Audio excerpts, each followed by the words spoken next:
Hey there, Crunchified Clean friends. Here is a toilet bowl cleaning tip. Did you know that you shouldn't just put your toilet bowl cleaner solution in the toilet and immediately clean? Because you're not actually disinfecting your toilet. And that's the whole purpose. You want to disinfect, you want to kill off those yucky germs, viruses, bacteria, especially after someone just, threw up in there or has a stomach virus. You need to disinfect the toilet.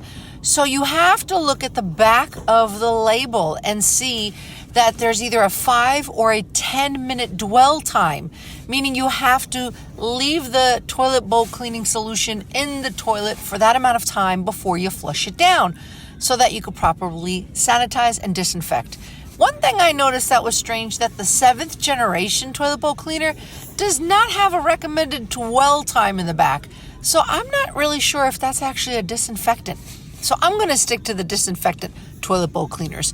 And watch my other video if you have a septic tank, a well water, because that's a whole other way of cleaning that toilet.